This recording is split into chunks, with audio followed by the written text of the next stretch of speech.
शांति।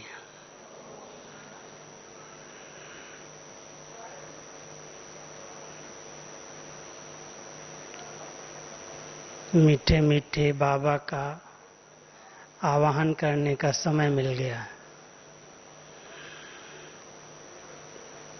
2 minute में बाबा का आवाहन हो गया।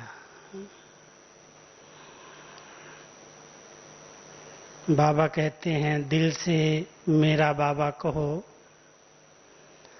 तो मैं हाजिर हो जाता हूं। तो मैं भी दिल से कहा मेरा बाबा, तो ऐसे अनुभव हुआ कि जैसे बाबा आ गए हैं।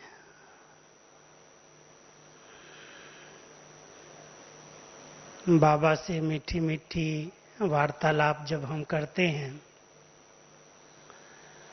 जितना प्यार का संबंध है, समीप का संबंध है, तो बाबा उस संबंध का रिटर्न भी देता है, अनुभव कराता है। बच्चे, मैं तुम्हारे साथ हूं। योग क्या है और योग की ज्वाला स्वरूप स्टेज क्या है? हम सभी बाबा के बच्चे योगी हैं। जिस दिन से बाबा ने अपना बनाया, बाबा से दिल का प्यार जुटा, योग लग गया। अब वो प्यार अटूट हो जाए, निरंतर हो जाए,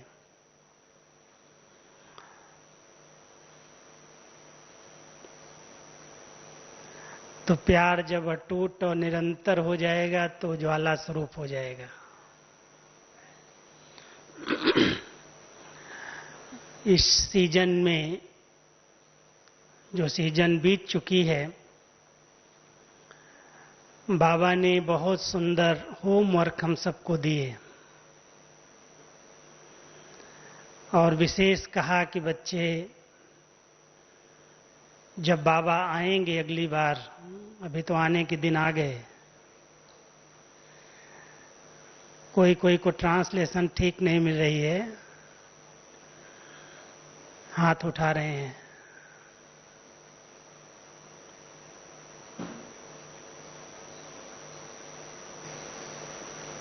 अपनी नई दुनिया के अंदर ट्रांसलेशन की प्रॉब्लम नहीं होगी।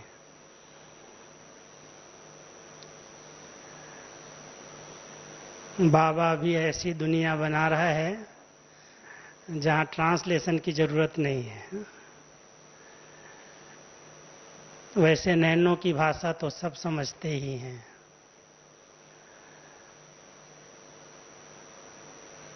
और जब हम बाबा की याद में रहते हैं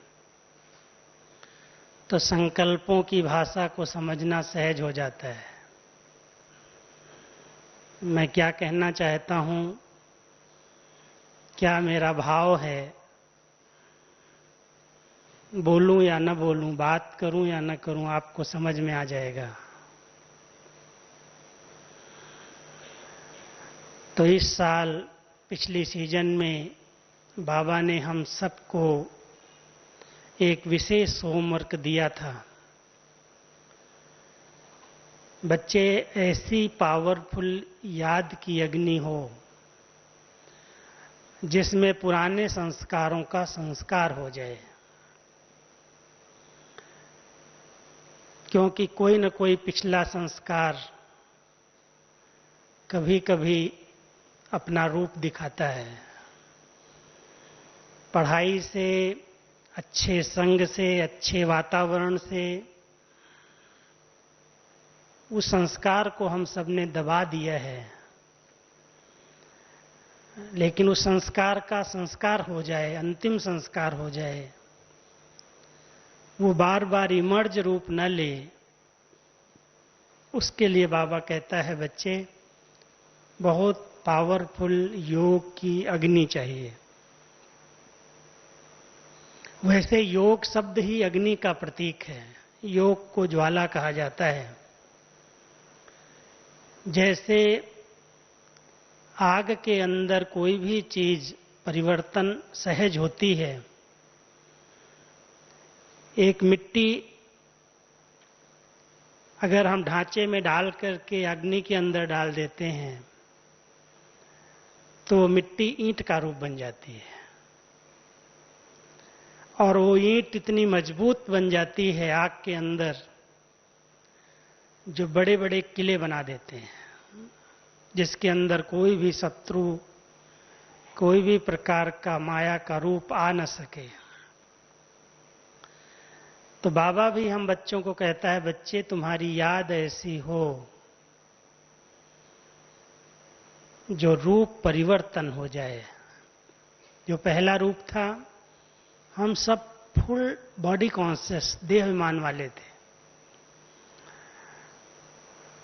इसको भुलाना असंभव था, क्योंकि इसी को हम अपना समझ बैठे, मैं ही ये हूं। देहाभिमान इतना अधिक था, जो नाम रूप गुण सब इस देह का याद रहता था, पोजीशन पोस्ट, ये देह ही सब कुछ है। और बाबा मिला तो पहला परिचय क्या दिया, ये देह माध्यम है, इसके अंदर तुम चैतन्य शक्ति आत्मा हो। तो जब हम इस आत्मिक स्थिति का अच्छा अभ्यास करते हैं, ये अभ्यास हमारा नेचुरल हो जाता है कि मैं आत्मा हूं, ये आत्मा है, ये आत्मा है। इस देह और देही की जब अलग अनुभूति होने लगती है, आत्मा और शरीर इन दोनों का अलग अलग अनुभव बहुत लाइट बना देता, हल्का बना देता है। शरीर का जो बोझ है, शरीर का जो भान है, आत्मा इससे डिटैच हो जाती है। अभ्यास करते करते, ये थोड़ा सा अभ्यास मेहनत का इसलिए लगता है क्योंकि 84 जन्म हम सब ने देह के अंदर पार्ट बजाया है, देह में रह करके पार्ट बजाया है। बाबा को अपनी देह नहीं है, वो विदेही है, निराकार है, आता है चला जाता है, और हम सबके साथ 24 घंटे देह रहती है। 24 घंटे लगातार देह में रहते रहते इसका इतना अधिक प्रभाव पड़ गया, जो आत्मा अपने आप को भूल गई कि मैं जो हूं, मैं जैसी हूं, मैं जिसकी हूं, वो विस्मृति हो गई। अब बाबा ने हम सबको पहली स्मृति दिलाई, बच्चे तुम ये देह नहीं हो, तुम एक चैतन्य ज्योतिर्बिंदु आत्मा हो। जिस दिन से जन्म मिला, अलौकिक जन्म हुआ, ये भान आ गया कि मैं स्त्री या पुरुष, मेल फीमेल नहीं हूं, मैं तो एक चैतन्य शक्ति आत्मा हूं, और इस शरीर को चलाने वाली मालिक हूं। ये कर्म इंद्रियां मेरी हैं, और उसमें भी मुझ आत्मा की सबसे बड़ी शक्ति मन है, संकल्प की शक्ति। हम सबको बाबा ने इतना सहज रास्ता, सहज योग सिखाया कि बच्चे अभ्यास करो, ये मन आपके कंट्रोल में आ जाए, मन आपका कहना मानने लगे। और जिसका मन कहना मानने लगता है, उसकी कर्म इंद्रियां अपने आप नियंत्रण में, कंट्रोल में आ जाती है। क्योंकि जितने गलत काम कर्म इंद्रियों से हो रहे हैं, उसका मूल कारण आत्मा का शासन मन के ऊपर नहीं रहा, मन कंट्रोल के बाहर चला गया। इसलिए हम सब जब योग अभ्यास करते हैं तो अपने संकल्प की शक्ति को अपने कंट्रोल में रखते हैं, ये कहीं भी इधर उधर नहीं जाए। हम बैठे हैं बाबा की याद में, कभी साक्षी होकर के, अलग होकर के, देखो ये किधर किधर जाता है। जिधर कोई संबंध है, जिधर से कोई प्राप्ति है, जिधर कहीं प्यार अटका हुआ है मोह ममता में, उधर वो मन जुटा हुआ है और उधर ही भागता है। योग अभ्यास में हम सबको पहले पहले दो शक्तियों की जरूरत पड़ती है, क्योंकि हम एक बहुत ऊंची चढ़ाई पर चल रहे हैं। परम धाम तक पहुंचना, बाबा से शक्तियां लेना, मिलन मनाना, अनुभूति करना सहज बात नहीं है। बाबा यहां नहीं है, बाबा कहां है? याद करते हैं तो हाजिर हो जाता है, लेकिन रहता तो परम धाम में है। और परम धाम पर, वहां पर पहुंचना, इसके लिए चाहिए बहुत फास्ट बुद्धि की स्पीड, और उस स्पीड में चाहिए दो शक्तियां। एक ब्रेक की शक्ति, जैसे स्पीड अगर कहीं फास्ट करनी होती है तो फास्ट स्पीड वाले को अपनी गाड़ी की दो चीजें बहुत अच्छी तरह से देखनी पड़ती हैं। एक ब्रेक अच्छी हो, पावरफुल हो, जहां स्टॉप करना चाहे स्टॉप हो जाए। ऐसे नहीं सामने से कोई ऐसी चीज आए और हम ब्रेक न लगा पाए, एक्सीडेंट हो जाए। एक ब्रेक पावरफुल चाहिए और दूसरा मोल्ड करने की हैंडल बहुत अच्छा सॉफ्ट चाहिए, टाइट नहीं चाहिए। संकल्पों की गति को भी रोकने के लिए ब्रेक पावरफुल चाहिए। जो आया सोचते रहे, जहां आया वहां भटकता रहे, माना मन कंट्रोल में नहीं है। और इसको कंट्रोल में रखने के लिए बाबा ने हम सबको पेट्रोल दिया है, आयल दिया है। ज्ञान और योग का आयल है। ज्ञान स्वरूप स्थिति में स्थित होने से सहज अपने मन को हम कंट्रोल कर सकते हैं। ज्ञान माना समझ, और समझ ये है राइट क्या है, रॉन्ग क्या है। हम सबको जो बाबा मुरली द्वारा पढ़ा रहे हैं, उस पढ़ाई के आधार से हमारी समझ डेवलप हो रही है। क्या सोचना है, कितना सोचना है, उसकी भी समझ बाबा ने हम सबको दे दी। बहुत अच्छे अच्छे संकल्प आ रहे हैं, लेकिन अगर उन संकल्पों पर ब्रेक नहीं है तो भी बाबा कहता है फास्ट संकल्प हमेशा ही नुकसान करते हैं, क्योंकि कभी न कभी वो एक्सीडेंट करा देंगे। इसलिए शुद्ध संकल्प भी फास्ट गति के नहीं चाहिए। अगर फास्ट चल रहे हैं तो ब्रेक भी चाहिए। इसलिए ज्ञान स्वरूप स्थिति में स्थित होना ही लाइट हाउस की स्थिति है। लाइट माना रोशनी, और उस लाइट के अंदर, प्रकाश के अंदर राइट और रॉन्ग का सही पता चलता है। जब हम रॉन्ग पर कंट्रोल कर लेते हैं कि रॉन्ग है, इधर नहीं जाना है, ये रास्ता गलत है, मुझे ये नहीं सोचना है, मुझे ये नहीं बोलना है, मुझे ये नहीं करना है, मुझे ये नहीं सुनना है, तो व्यर्थ पर हमारा कंट्रोल हो जाता है। व्यर्थ संकल्प जहां पर चलते हैं उनको ब्रेक लगा दो। संकल्पों को शून्य नहीं बनाना। कई बार जब हम योग में बैठ करके संकल्पों को शून्य करते हैं, मैं शांत स्वरूप हूं, मैं शांति के सागर का बच्चा हूं, ये संकल्प आया और संकल्पों को ब्रेक लगा दी, तो उसी समय नींद आने लगती है। आप देखेंगे योग में बैठते ही कई बिल्कुल ऐसे सो जाते हैं, स्लीपिंग नींद हो जाती है। बाबा कहता है बच्चे, योग में भी मन को गति की जरूरत है, मन को मारो मत, इसको संकल्प दो, अच्छे संकल्प दो, शुद्ध संकल्प दो, इसमें मनन करो, चिंतन करो और मनन करते करते मग्न स्थिति में स्थित हो जाओ।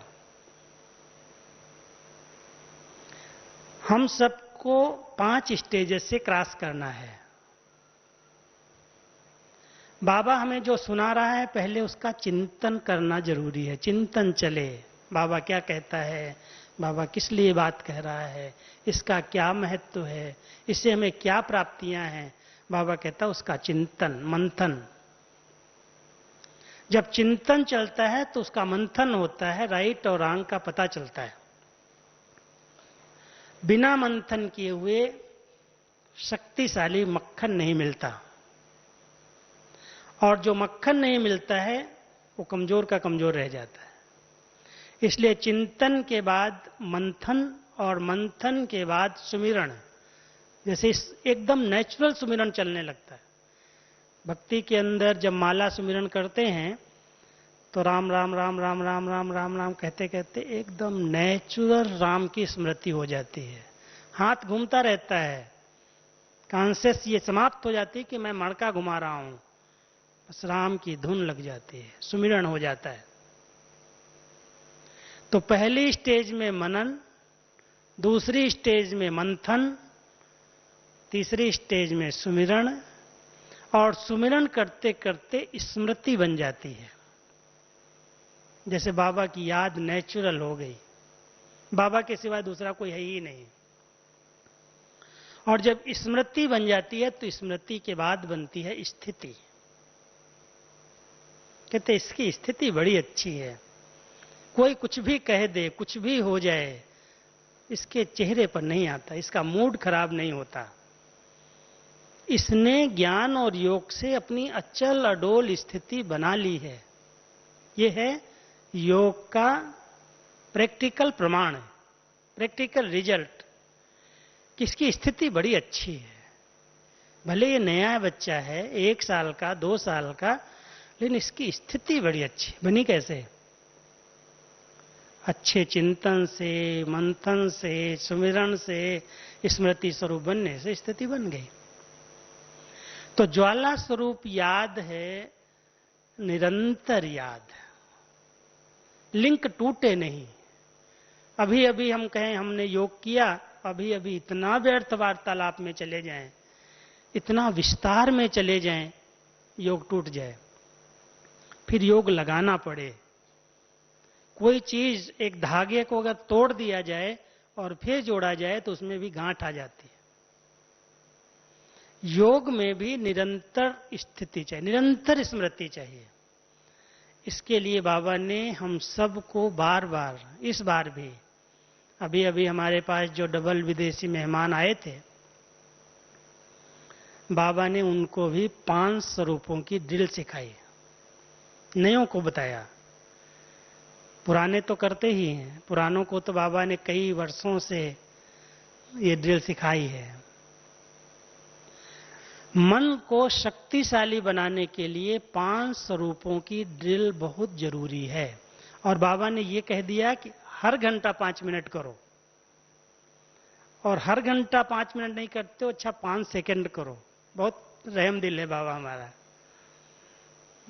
रहम आता है उसको। बच्चों को शायद 5 मिनट न मिले, इसलिए चलो स्मृति में तो आ जाए। अब ये ड्रिल कितनी सहज बाबा ने हम सबको सुनाई। एक साकारी ड्रिल है, एक आकारी ड्रिल है, एक निराकारी है। 3 ही हैं, 3 में 5 स्वरूप हैं। जब हम साकारी स्मृति में बैठते हैं कि मैं एक आत्मा, सर्वश्रेष्ठ ब्रह्मामुख वंशावली ब्राह्मण हूं,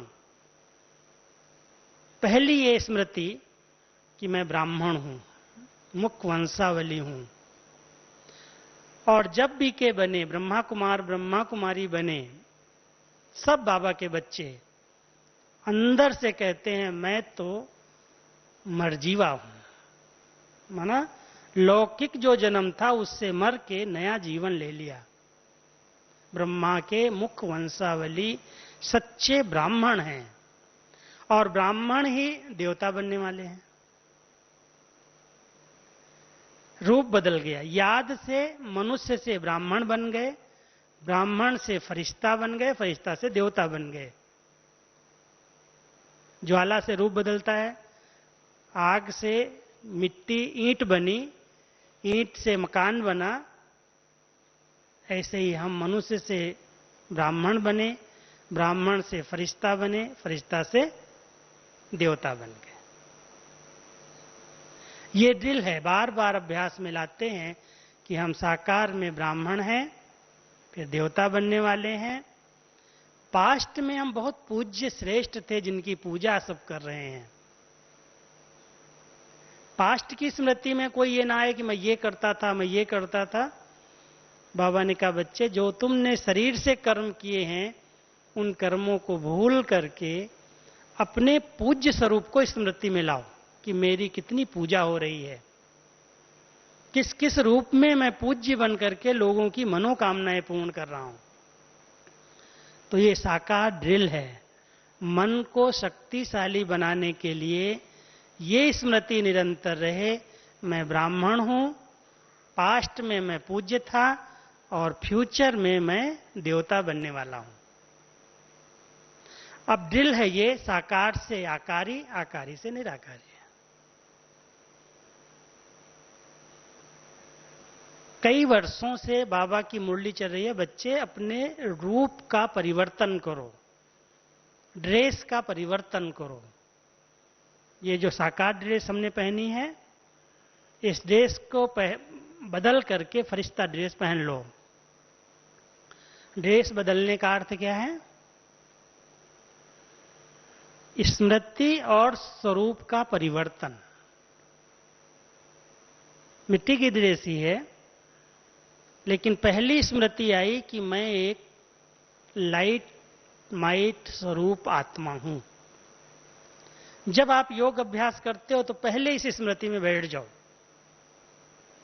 मैं एक लाइट हूं, मैं माइट हूं, मैं इस भ्रकुटी आसन पर स्थित हूं, मैं बहुत सुंदर चमकता हुआ सितारा हूं।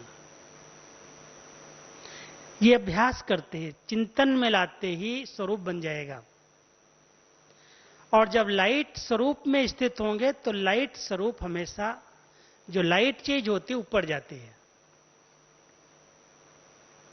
लाइट के वतन में अनुभव करो कि मैं लाइट के वतन में, बाबा जैसे लाइट रूप लाइट के शरीर में है, ऐसे मैं आत्मा भी लाइट के शरीर में विराजमान हूं। बिल्कुल हल्की हूं और प्रकाश स्वरूप हूं। लाइट के दो अर्थ हैं, हल्कापन और ज्योति रूप, प्रकाश स्वरूप। फरिश्ता ड्रेस मिल गई हमको।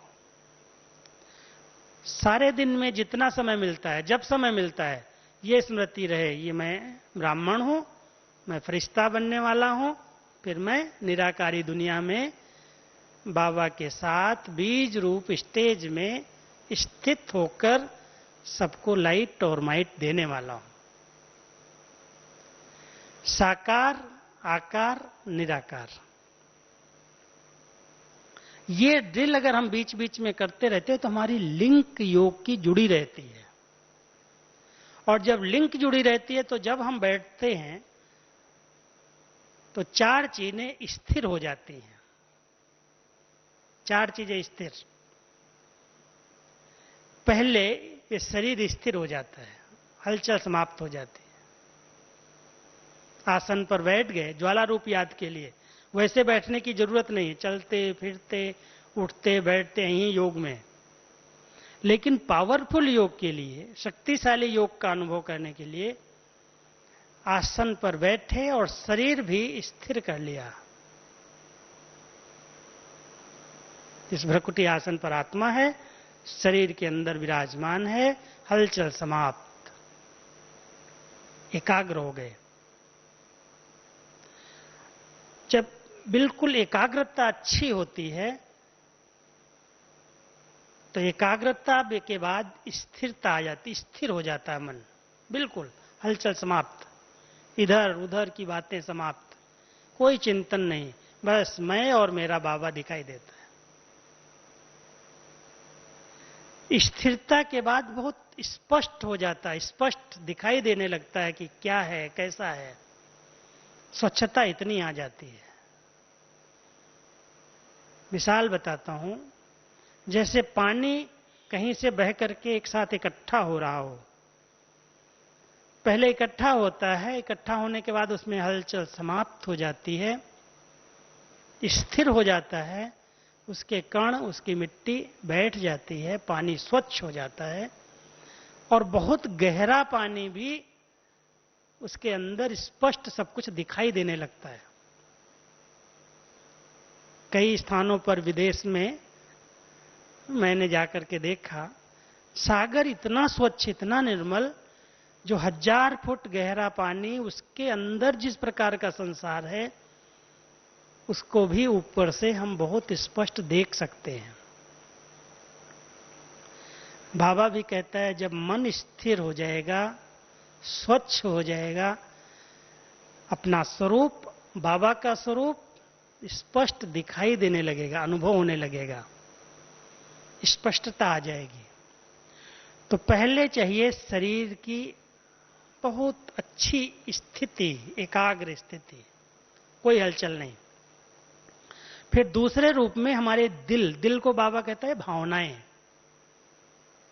दिल का प्यार, दिमाग वाला नहीं,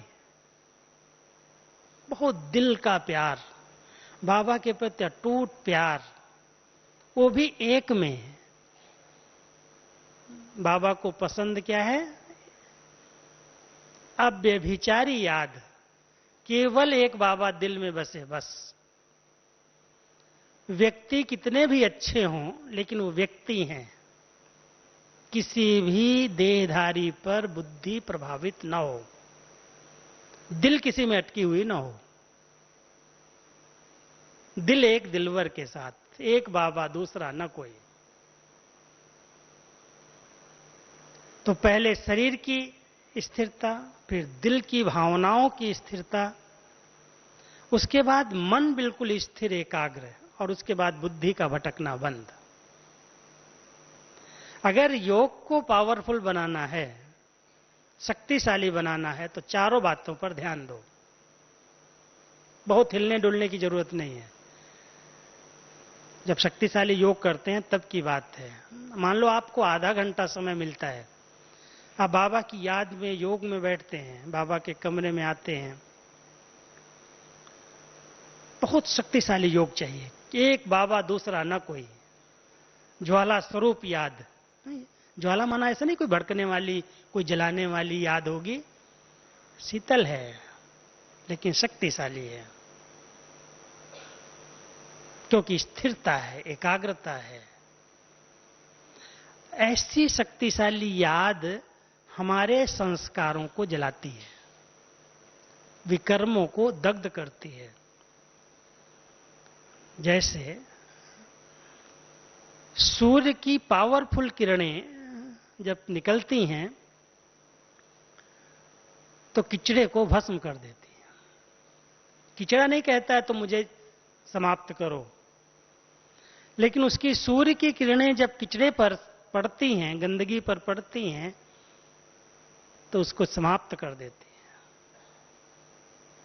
परिवर्तन कर देती है।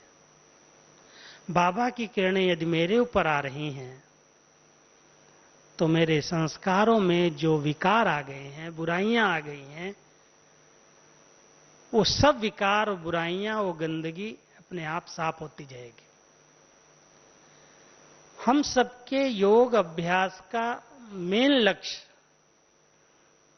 आत्मा को संपूर्ण सत्व प्रधान बनाना। क्यों हम योग करते हैं? इतना अटेंशन क्यों देते हैं? योग से इतना हमारा प्यार क्यों है? क्योंकि बाबा कहता है, बच्चे योग की सब्जेक्ट में अगर पास हो गए, आत्मा संपूर्ण पावन बन जाएगी। और हम सबका लक्ष्य है, जो कुछ हमने इस शरीर द्वारा किया, आत्मा ने किया, जो उसके ऊपर विकारों की मैल चढ़ गई, उसे समाप्त करना। हम बाबा की ऐसी याद में रहें, ऐसा हमारा बाबा से कनेक्शन हो, जो बाबा ज्ञान सूर्य की किरणें आए और वो किरणें मेरे संस्कारों को शुद्ध और पवित्र बना दें, उसकी प्रैक्टिकल रिजल्ट दिखाई दे। मेरा एक एक अंग, एक एक कर्म इंद्री शीतल बन गई है, नयन भी शीतल हैं, मुख भी शीतल है, ये सारी शरीर की कर्म इंद्रियां शीतल है, उत्तेजना समाप्त हो जाए। पहला लक्ष्य है योग का। अगर कोई योग अभ्यास करता हो, उसके मन के अंदर शीतलता न हो, उसकी दृष्टि शुद्ध न हो, उसकी कर्म इंद्रियों में उत्तेजना हो, उसका योग वास्तव में यथार्थ नहीं है। अगर योग मेरा यथार्थ है तो योगी के लिए गाया हुआ है, योगी शीतल काया वाले। योगी का अंग अंग सुगंधित होता है,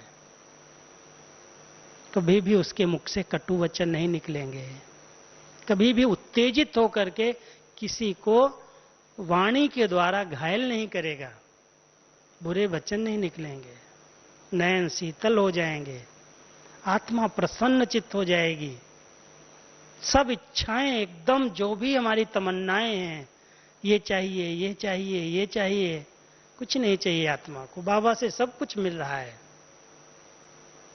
अपने आप प्राप्ति संपन्न स्टेज बन जाएगी। ज्वाला स्वरूप याद की ये प्रैक्टिकल रिजल्ट, यदि मेरी याद शक्तिशाली है तो प्रैक्टिकल स्वरूप में उसके चिन्ह दिखाई देने लगेंगे। बुद्धि का भटकना बंद, इच्छाएं सीमित हो गई, मान की, शान की, दुख की, दर्द की कोई इच्छाएं नहीं, बस मेरा तो एक बाबा, दूसरा न कोई। सेवा कर रहे हैं, करन करावन हार करा रहा है, जो करा ले, मैं क्या करता हूं, वो करा रहा है। ये भी नहीं मैंपन, मैंने किया, मैं करता हूं, अपने आप अहंकार समाप्त हो जाएगा, बहुत निर्माण चित्त स्थिति बन जाएगी। इसलिए बाबा हम सबको बार बार कहता है, बच्चे अपनी याद को बहुत पावरफुल बनाओ, योग को ज्वाला स्वरूप बनाओ, और इसके लिए निरंतर योगी, सहज योगी और कर्म योगी बनकर रहो। फाउंडेशन है नहीं, मानो 24 घंटे में 23 घंटा हम बिल्कुल व्यक्त और व्यर्थ बातों में समय गंवा रहे हैं, या व्यक्त बातें चल रही हैं, खाना क्या है, पहनना क्या है, क्या करना है, क्या नहीं करना है, बहुत सारी व्यक्त बातें, साधारण बातें, और या तो फिर व्यर्थ, इसने ये किया, उसने ये किया, ऐसा हुआ, वैसा हुआ, लेना देना कुछ नहीं। अगर व्यक्त और व्यर्थ बातों में मेरा समय जा रहा है तो योग कभी भी शक्तिशाली ज्वाला स्वरूप नहीं बनेगा। इसलिए आवश्यक है, बाबा हमेशा कई बातों की शिक्षाएं हमको प्रैक्टिकल देता है, बहुत अच्छी तरह प्यार से कहता है, इसलिए कभी कभी ध्यान नहीं जाता। मीठे बच्चे, मीठे बच्चे, मीठे बच्चे, बहुत प्यार से, जैसे लोरी देती ना माँ, हमारा बाबा भी प्यार से कहता, बच्चे नहीं करो, बच्चे नहीं करो। क्या नहीं करो? अब अधिक विस्तार में नहीं जाओ। विस्तार में बुद्धि अगर जाएगी तो योग में मेहनत लगेगी। विस्तार को सार में समेट लो। क्यों? अब तो वापस चलने का समय है, घर जाना है, संबंधों का विस्तार है, सेवाओं का विस्तार है, अनेक प्रकार की बातों का विस्तार है। अगर कोई बहुत ज्यादा कार्य व्यवहार के बातों में चला जाता है, ये करना, ये करना, ये करना, ये करना, विस्तार में जिसकी बुद्धि बहुत जाती है उसका योग शक्तिशाली नहीं हो सकता। योगी बन सकता है, बाबा बाबा कहेगा, बाबा का दुकान, बाबा का घर, बाबा की गाड़ी, बाबा का ये सब कुछ बाबा का, लेकिन पावरफुल योग हो जिससे विकर्म दग्ध हो जाएं, संस्कार चेंज हो जाएं, दिव्यता आ जाए, अलौकिकता आ जाए, उसके लिए बाबा कहता बच्चे पहले विस्तार को सार में समेट लो। समेटने की शक्ति जरूरी है इस समय। पहले समेट लिया, बुद्धि स्थिर हो गई, स्वच्छ हो गई, तो स्वच्छता के बाद परखने की शक्ति अपने आप आ जाती है, परख लेते हैं। वर्तमान समय कलयुग के अंदर हर एक को सबसे अधिक आवश्यकता है परखने की, क्योंकि हर एक को कहीं ना कहीं से दुख मिल रहा है, कहीं से धोखा मिल रहा है।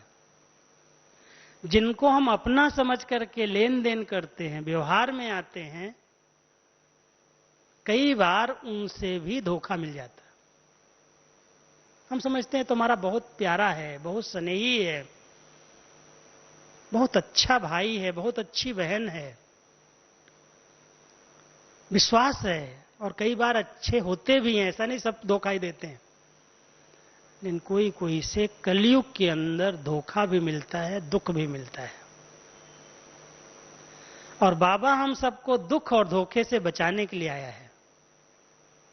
इसलिए कहता है बच्चे अपनी बुद्धि को स्वच्छ बनाओ। स्वच्छ बुद्धि को राइट टचिंग आती है, बाबा की राइट टचिंग। क्या करना है, क्या नहीं करना है, क्या कहना है, क्या नहीं कहना है, राइट टचिंग आएगी। क्योंकि बुद्धि बहुत स्वच्छ है, परखने की शक्ति आ गई। जैसे बाबा आता है ना तो बच्चों को परख लेता है, बच्चों को क्या चाहिए, बच्चों की कैसी स्थिति है, इनको कौन सी पालना की जरूरत है। बाबा आता है, ऊपर सोच के आता है क्या मुरली चलाने के लिए? सोच के नहीं आता है।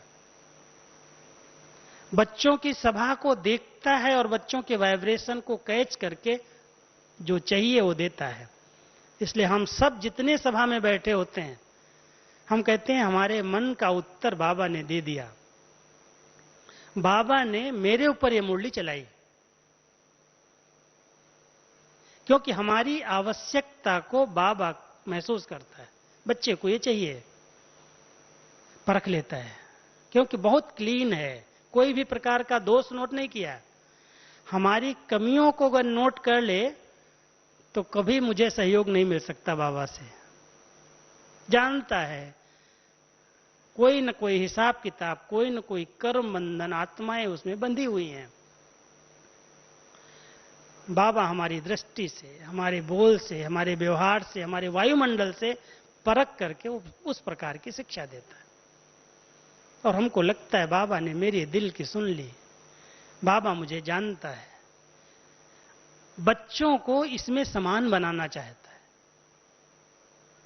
हम सब बच्चे बाबा के समान बन जाएं, संसार में कहीं भी किसी भी क्षेत्र में रहें, हर क्षेत्र में रहते हुए हमारे पास पहले परखने की शक्ति हो, फिर निर्णय करने की शक्ति हो। ऐसे नहीं परख लिया, किया क्या, फौरन निर्णय, ये करना ये नहीं करना, ठीक जजमेंट उसी समय बुद्धि दे। उसके लिए लाइन बहुत क्लियर, क्लीन, स्वच्छ चाहिए। इसलिए बाबा ने इस बार हम सबको कहा, होमवर्क दिया, बच्चे व्यर्थ के फूल, अक के फूल हैं, इनको अर्पित करो शिव बाबा के ऊपर। भक्ति मार्ग के अंदर शिव बाबा के ऊपर अक और धतूरा, जो कोई काम का नहीं होता, खतरनाक चीज है, जहरीला है, उसको बाबा के ऊपर अर्पित करते हैं। शिव की पिंडी पर अक के फूल चढ़ाते हैं, देवताओं के आगे गुलाब के फूल चढ़ाते हैं। संगम युग पर शिव बाबा हम सब के व्यर्थ और नेगेटिव संकल्प रूपी अक के फूल लेता है, स्वीकार करता, बच्चे दे दो मुझे। हमने व्यर्थ से छूटने के लिए क्या अभ्यास किया? क्योंकि बाबा विधि सब बताता है, ऐसे नहीं कहता बच्चे दे दो, उसकी विधि बताता है कैसे दे दें। अच्छे चिंतन का अभ्यास डालो, रोज मुरली सुनी, रोज वरदान सुने, रोज हमको बाबा कोई ना कोई ऐसी बात मीठी मीठी दे देता है। चिंतन करो, मन को बिजी करो, फ्री नहीं छोड़ो। फ्री छोड़ोगे तो उसमें इधर उधर की बातें आएंगी। मैंने खुद अपने जीवन में लक्ष्य बनाया है। वैसे तो मेरी सेवा यही है, 10 घंटा 12 घंटा मुरली पढ़ना, टाइप करना, दादी की क्लास टाइप करना, भेजना, करेक्शन करना, क्वेश्चन आंसर निकालना, वरदान बनाना, स्लोगन बनाना, 10-12 घंटा तो यही काम हो जाता है। दूसरा सोचने की फुर्सत नहीं है। लेकिन फिर भी यदि बुद्धि फ्री है तो लक्ष्य रखता हूं, जितनी बाबा की ज्ञान की किताबें हैं, बहुत अच्छे अच्छे लेख, जगदीश भाई जी के इतने अच्छे अच्छे वॉल्यूम बने हुए बुक्स, जब समय मिलता है स्टडी, मन को काम दो, चिंतन दो, इसको फ्री मत छोड़ो। और इसके लिए संग की भी संभाल करो, क्योंकि संग का बहुत जल्दी प्रभाव मन पर पड़ जाता है। अगर हम किसी भी कमजोर का संग करते हैं, जिसकी ऐसी आदतें हैं, जिसने अपनी आदतों को परिवर्तन नहीं किया है, तो उसकी बातों का प्रभाव मेरे ऊपर अवश्य पड़ेगा। इसलिए बाबा हम बच्चों को कहता है, बच्चे कमजोर का संग मत करो, उसको अपने संग का रंग अवश्य लगाओ, उसके संग के रंग में तुम नहीं आना। संग बहुत जल्दी मन को प्रभावित करता है। जैसे अन्न प्रभावित करता है, हम जो खाते हैं उसका भी विचारों का प्रभाव पड़ता है, बनाने वालों के विचारों का प्रभाव पड़ता है, ऐसे संग का बहुत प्रभाव पड़ता है, ऐसे ही साहित्य का बहुत प्रभाव पड़ता है। यदि कोई ऐसी पुस्तकें हम पढ़ते हैं, देखते हैं, तो उनका मन के ऊपर बहुत गहरा प्रभाव, छाप डाल देता है। इसलिए बाबा ने हमें मना किया, बच्चे कुछ भी ऐसी चीजें न पढ़ो, क्योंकि बुद्धि का भोजन है। अगर पढ़ोगे तो बुद्धि के अंदर चलेगा, बुद्धि के अंदर चलेगा तो या तो सब कॉन्शियस माइंड में चला जाएगा, या कॉन्शियस में आकर के संकल्प वैसे ही चलने लगेंगे, और संकल्प चलने लगेंगे तो बोल वैसे होंगे और फिर कर्म वैसे हो जाएंगे। इन सब को परिवर्तन करने के लिए कुछ धारणाएं, कुछ परहेज, जो मेरे काम का नहीं है वो नहीं देखना, नहीं सुनना, नहीं सोचना, नहीं बोलना, वो करना तो ही नहीं, काम का नहीं है। इसलिए बाबा ने हमको बहुत सत्य पथ दिखाया, सच्चा रास्ता दिखाया। बच्चे इस रास्ते पर चलते चलो बस, और कुछ मेहनत नहीं करो। जैसे ट्रेन चलती है ना, तो उसको किधर मोड़ना है, ज्यादा मेहनत करने की जरूरत नहीं है, पटरी पर खड़ी कर दिया है, ड्राइवर है साथ में, ऐसा नहीं ड्राइवर नहीं है, ध्यान भी रखता है सिग्नल है या नहीं है, ब्रेक लगानी या नहीं लगानी, लेकिन पटरी पर चलने के कारण उसको इधर उधर मोड़ने की अधिक जरूरत नहीं पड़ती है। हम सबको भी बाबा ने श्रीमत की पटरी पर खड़ा कर दिया। श्रीमत, बच्चे ये तुम्हारे लिए श्रीमत की पटरी है, इस पर खड़े हो जाओ। हर बच्चे को, जो बाबा के बच्चे बने, अमृत वेले से रात्रि तक के लिए श्रीमत की पटरी मिली हुई है, इस पर चलते चलो, कोई मेहनत नहीं, कोई पुरुषार्थ करने की अधिक जरूरत नहीं। सिग्नल का ध्यान रखना, जिधर व्यर्थ की बातें हैं उनको लाल सिग्नल देख के स्टॉप कर दो, नहीं चाहिए, नहीं सुनना, नहीं देखना। अगर मुझे अपनी ऊंची स्थिति बनानी है, योग को पावरफुल करना है, तो ये परहेज, पावरफुल योग हो गया तो उसकी बहुत अच्छी निशानी, आत्मा पवित्र बन गई, उसके प्रकंपन फैलेंगे, वायुमंडल बनेगा। आप जिस स्थान पर रहते हो वो स्थान लोगों के लिए चुंबक बन जाएगा। जैसे अभी आप लोग अनुभव करते होंगे, पांडव भवन में मधुबन के अंदर जब हम जाते हैं, आप कई पुराने बच्चे हैं वो भी अच्छा अनुभव करते हैं, लेकिन कोई नया भी आता है तो जब बाबा के कमरे की तरफ बढ़ता है तो कहता है यहां बहुत करंट है, बहुत शक्ति है। एक बार कुछ ज्योतिष जानने वाले लोग आए थे, विद्वान थे, ज्योतिषी पढ़े हुए थे। जब वो पांडव भवन में गए और पांडव भवन में जब चारों धाम उनको दिखाए गए, शांति स्तंभ पर ले गए, कमरे में ले गए, बाबा के कुटिया में ले गए, हिस्ट्री हॉल में ले गए, तो ओपिनियन क्या देते हैं कि ये जो बाउंड्री है, ये स्थान जो है, यहां बहुत पावर है, बहुत शक्ति है। नए थे, उनको पता नहीं था यहां कौन रहता था, कौन यहां चलता था, कौन यहां घूमता था, कुछ मालूम नहीं था। उन्होंने कहा ये स्थान बहुत चार्ज किया हुआ है, चार्ज किया हुआ है, फुल है, और इसके अंदर कोई इविल नहीं आ सकता। माना भटकती हुई कोई आत्माएं, कोई वाइब्रेशन, कोई नेगेटिव सोचने वाला इस बाउंड्री को क्रॉस नहीं कर सकता, ऐसे कह रहे थे, क्रॉस नहीं कर सकता। हम जानते हैं।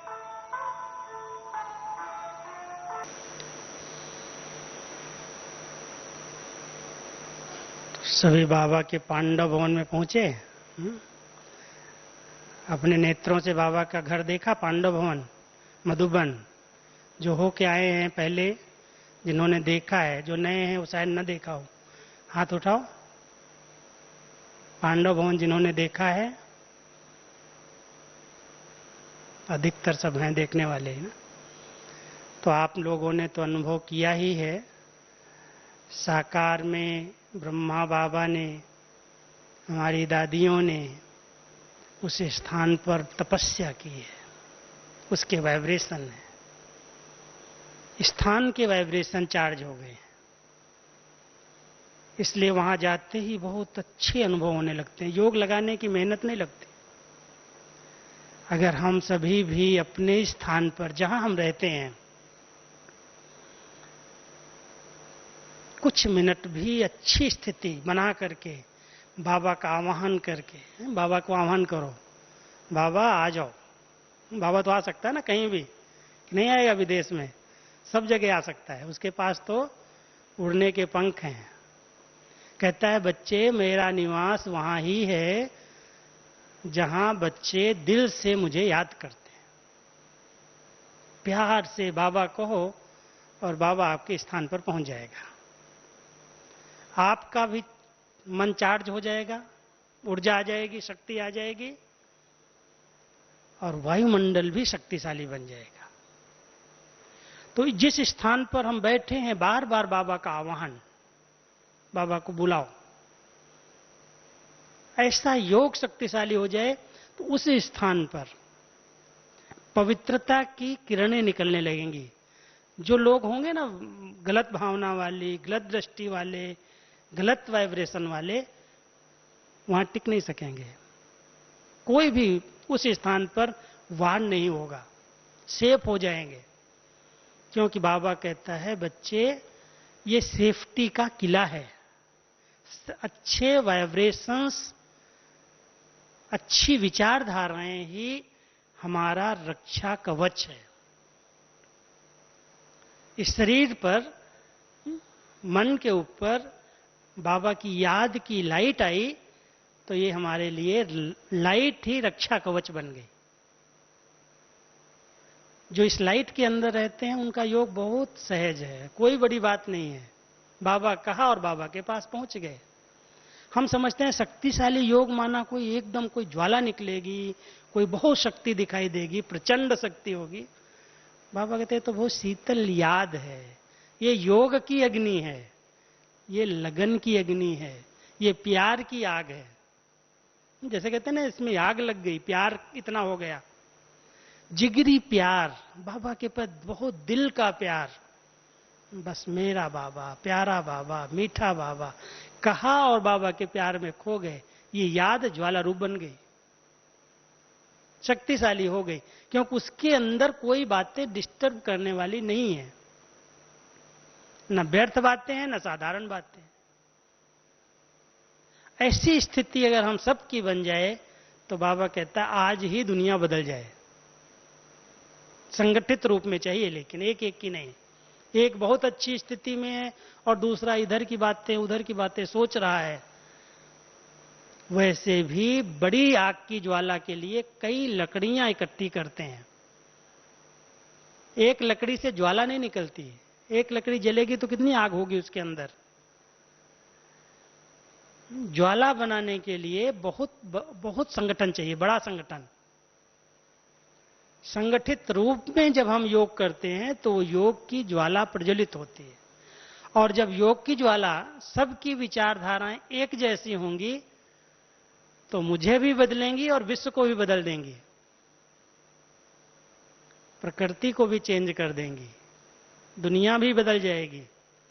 इसलिए हम सब बाबा के जितने बच्चे हैं वो विधि पूर्वक अगर योग कर रहे हैं, योग के समय कोई साधारण संकल्प नहीं, कोई इधर उधर की बातें नहीं, बस यही संकल्प है, मैं एक शुद्ध आत्मा, मैं एक पवित्र आत्मा इस भ्रकुटी के ऊपर बैठी हूं और मेरा कनेक्शन ऊपर जुड़ा हुआ है,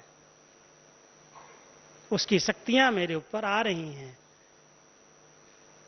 बहुत स्थिरता है, एकाग्रता है, हलचल नहीं है। वो योग ज्वाला रूप बन गया।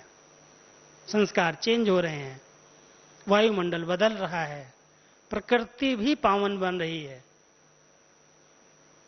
ऐसी शक्तिशाली याद के लिए बाबा भी बार बार कहते, बच्चे ऐसा योग करो।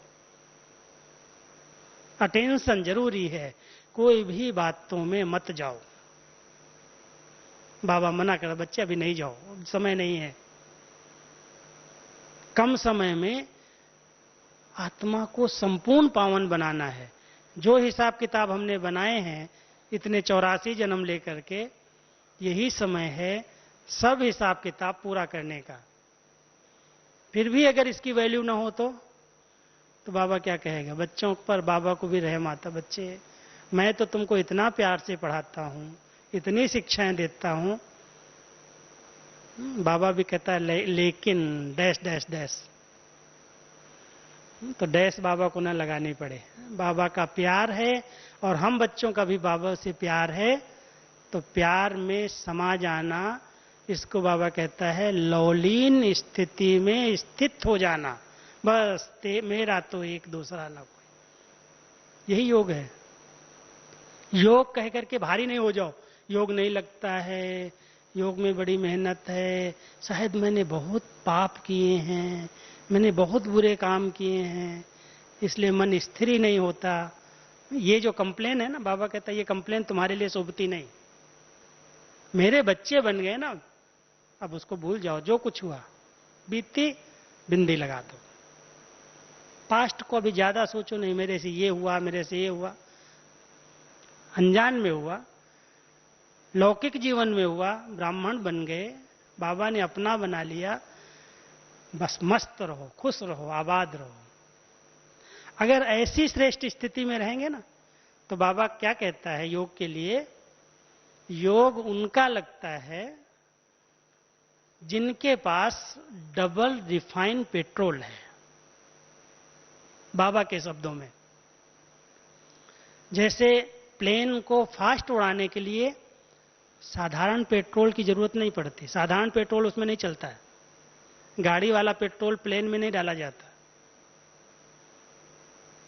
उड़ाने वाली चीज को बहुत डबल रिफाइन करना पड़ता है, उसको पेट्रोल भी इतना रिफाइन चाहिए जो उसको उड़ा सके। हम सबको भी अगर उड़ना है, बाबा के पास पहुंचना है, तो एक चाहिए बहुत अलौकिक नशा, ब्राह्मण जीवन का नशा, खुशी। दूसरा चाहिए उमंग, उत्साह। कभी निराशा वाले संकल्प उत्पन्न न हो। मैं तो ऐसा हूं, मैं तो ऐसा हूं, मैंने तो ऐसा किया, मेरे से तो ऐसा हो गया। बाबा कहता, बच्ची इन संकल्पों को खत्म करो, अभी जो कुछ किया मैं भुला देता हूं। बाबा इतना प्यार का सागर है, रहम का सागर है, जो हमारी कोई भी पास्ट की कंप्लेन को, कमियों को न देखता है, न सुनता है, न सोचता है। मेरे बन गए ना, मेरे बच्चे बन गए हो, इसलिए पास्ट को भूलो और उमंग उत्साह में आ जाओ, मैं ब्राह्मण बन गया, मैं बाबा का बच्चा बन गया, भगवान मुझे मिल गया, वो मुझे गाइड कर रहा है। मेरा बाप कौन, मेरा टीचर कौन, मेरा सतगुरु कौन, मेरा रक्षक कौन, मेरा सखा कौन, मेरा कंपेनियन कौन।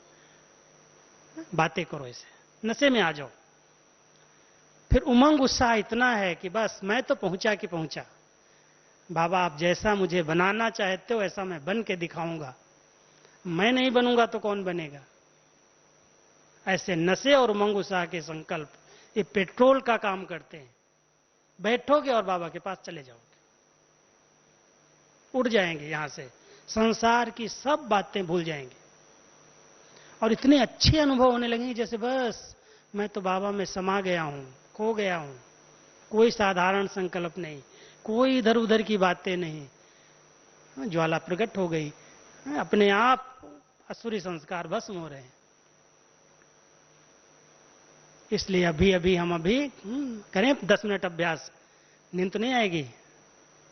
करेंगे सभी बहुत अलर्ट होकर के 10 मिनट के लिए ऐसा बैठ जाओ, देखो शक्तिशाली योग कितना प्रचंड एक जैसा हो जाएगा। लेकिन ये संकल्प जरूरी है। कौन से संकल्प करेंगे? बस मैं एक चमकता हुआ स्टार इस भ्रकुटी आसन पर हूं और बाबा की करंट, बाबा की लाइट के नीचे हूं। उस ज्ञान सूर्य की लाइट मेरे ऊपर आ रही है और मेरे द्वारा चारों ओर वायुमंडल में फैल रही है। बस मैं और मेरा बाबा, और कुछ नहीं दिखाई दे। चिंतन है, संकल्प भी है, लेकिन अनुभव का संकल्प है, समाया हुआ संकल्प है, दूसरे कोई साधारण संकल्प नहीं। तो अभी हम 10 मिनट की ड्रिल करेंगे। कोई भी आंख नहीं बंद करना, उड़ना हमारे साथ साथ बाबा के पास।